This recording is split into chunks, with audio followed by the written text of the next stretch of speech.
Siap.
Khairukum man ta'amal Qur'ana wa 'allamahu.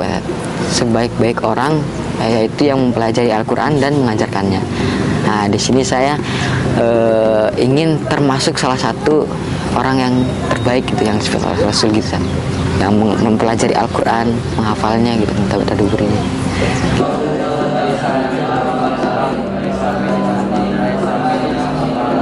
Pernah dengar hadis yang Rasulullah bilang itu, kalau Allah itu memiliki keluarga di antara manusia dan keluarganya itu adalah menghafal Al-Quran. Saya pengen jadi keluarga Allah.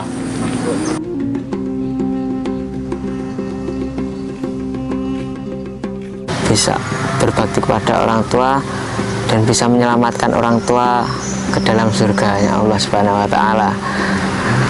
Bisa mewujudkan cita-cita orang tua. Kalau cita-cita orang tua saya ingin menjadikan saya hafiz Al-Quran, gitu saya.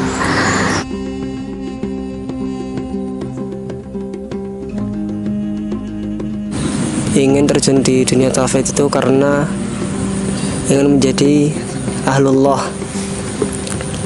dan ingin membahagiakan kedua orang tua.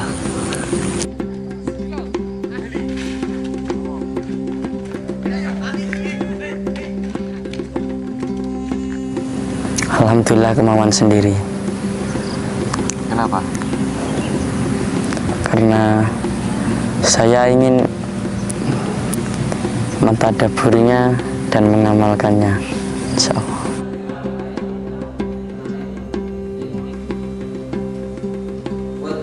Keinginan saya pribadi. Kenapa antum ingin berbakti?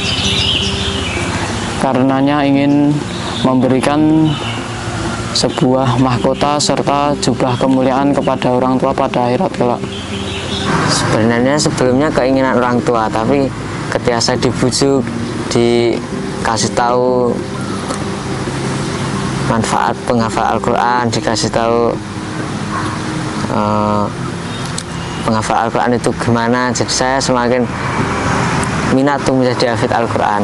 Seorang itu kalau sudah menghafal Al-Quran dan sering mungkin ya, atau ya Al-Quran sudah berada di dalam dadanya, maka dia akan menjadikan kesehariannya itu bersama dengan Al-Quran dan dijadikannya wirid dan dijadikannya sebagai teman di dalam kesendiriannya.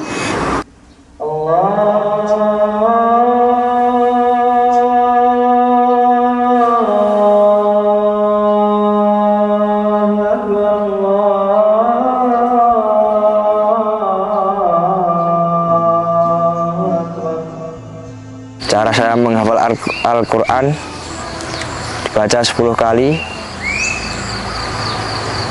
dibaca artinya, pahami, langsung hafal, langsung dihafal. Langsung hafal? Dihafal duluan. Saya baca satu muka hingga berkali-kali sampai hampir mau hafal, itu masih baca. Habis itu tahap membaca arti, dari atas dibagi per bagian, satu bagian dihafal dulu sampai benar-benar hafal, lalu bawahnya ulangi lagi dan seterusnya sampai hafal. Lebih ke pertama dibaca beberapa kali, hampir 10 kalian, habis itu baru dipahami artinya, kemudian dibagi 3 bagian, 1 halaman. Untuk metode ini gimana, Ustaz?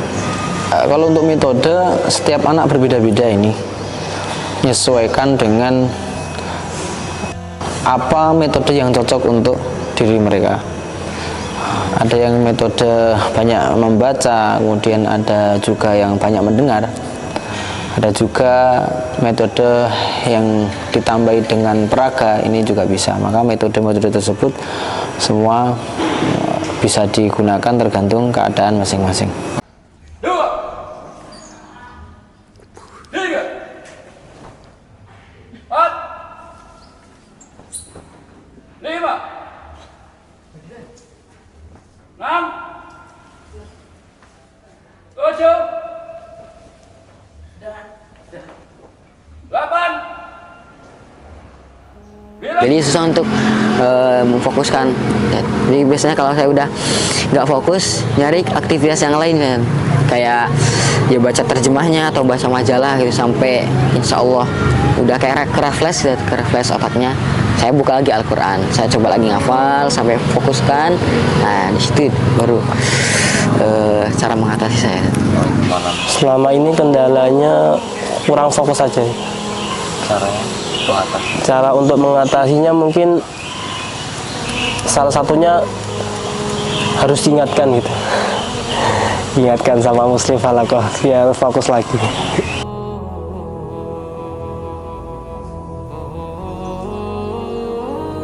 Kendala dalam menghafal ya terutama ngantuk sama rasa malas.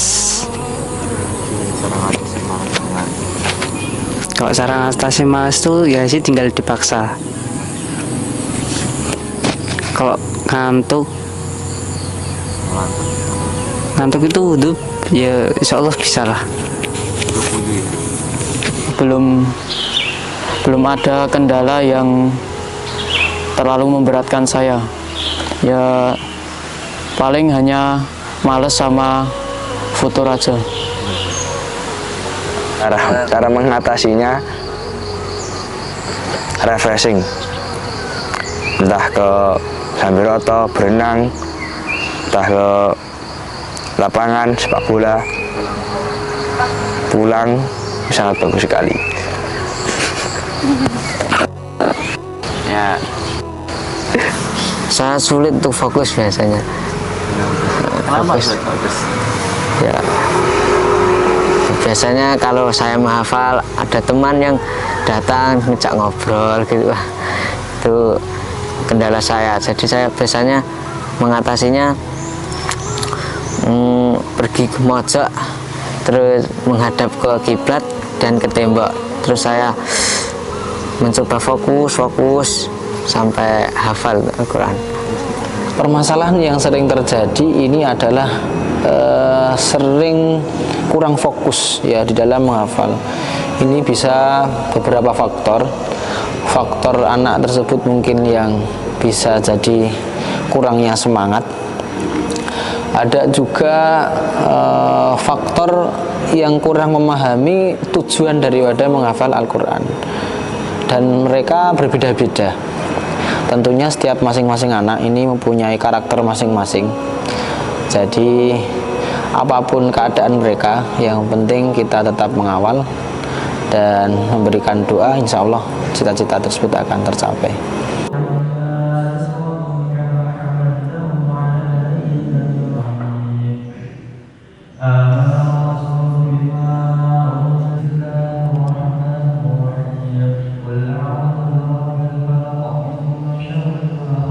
Surat Ad-Duha. Karena asbabun nuzul surat Ad-Duha itu ketika Rasulullah kayak merasa sendirian karena tiba-tiba wahyu terputus, kemudian Allah nurunin surat Ad-Duha, dan sampai ayat ketiga itu bunyinya ma wadda'aka rabbuka wa ma qala, tidaklah Tuhanmu meninggalkanmu juga tidaklah membencimu. Itu kayak keren banget. Ar-Rahman, Kenapa Ar-Rahman? karena mengingatkan kepada kita bahwa indahnya nikmat Allah Subhanahu wa taala. Kalau saya surat favoritnya Al-Hujurat. Karena surat Al-Hujurat itu di dalamnya mengajarkan akhlak-akhlak yang baik. Saya pengen mengamalkan akhlak yang baik. Terus 27 berarti surat An-Najm. Ya, Najm. A'udzu billahi minasyaitonir rajim. Bismillahirrahmanirrahim. Wan najmi idza hawa ma dhalla sahibukum wa ma ghawa wa ma yantiqu 'anil hawa in huwa illa wahyun yuha 'allamahu syadidul quwa dzu mirratin fastawa wa huwa bil ufuqil a'la. Sadaqallahul azim.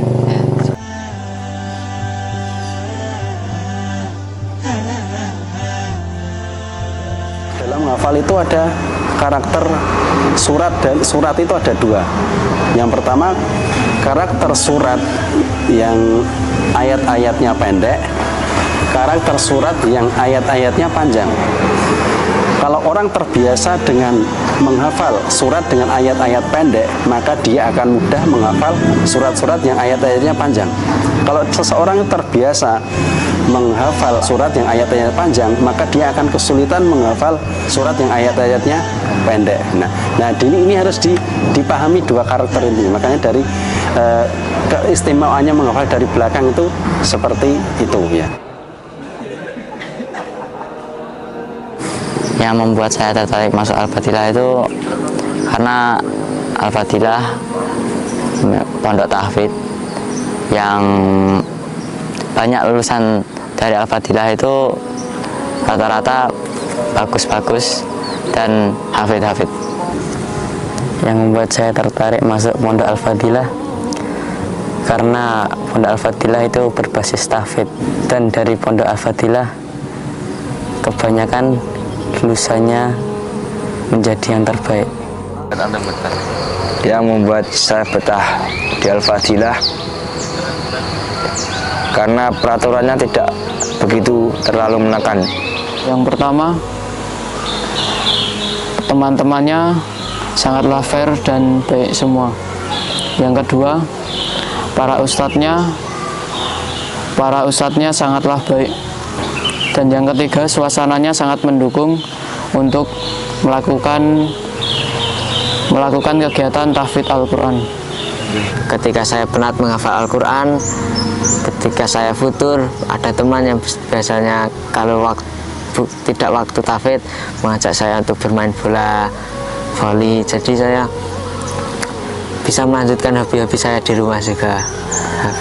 Dan kedua, teman-teman, ketika saya futur, ketika saya sulit untuk menghafal, teman-teman sering mendekati saya dan menasihati saya. Jadi saya bisa semangat lagi untuk menjadi hafidz Al-Quran. Karena di sini tuh jarang sekali ada taptis, kekerasan, dan gimana ya, pondok ini tuh seperti pondok kesadaran sendiri gitu. Yang membuat betah saya di pondok pesantren Al-Fadilah itu yang pertama dari solidaritas teman. Itu Masya Allah ya, kalau di pondok itu kalau pas lagi gak betahnya pasti ada kakak kelas yang mengasih atau ngasih motivasi. Jadi setiap saya futur itu kakak kelas tuh udah connect sendiri gitu. Ada yang memotivasi, jadi di situ membuat saya betah terus ya. Enak juga deh saya yang lain. حي على الصلاة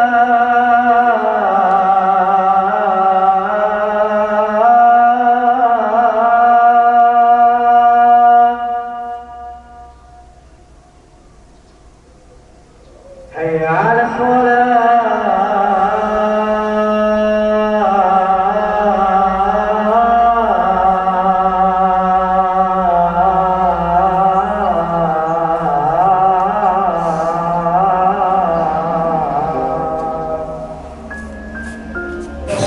Sebelumnya maaf untuk bapak sama ibu, saya belum bisa menjadi yang lebih baik.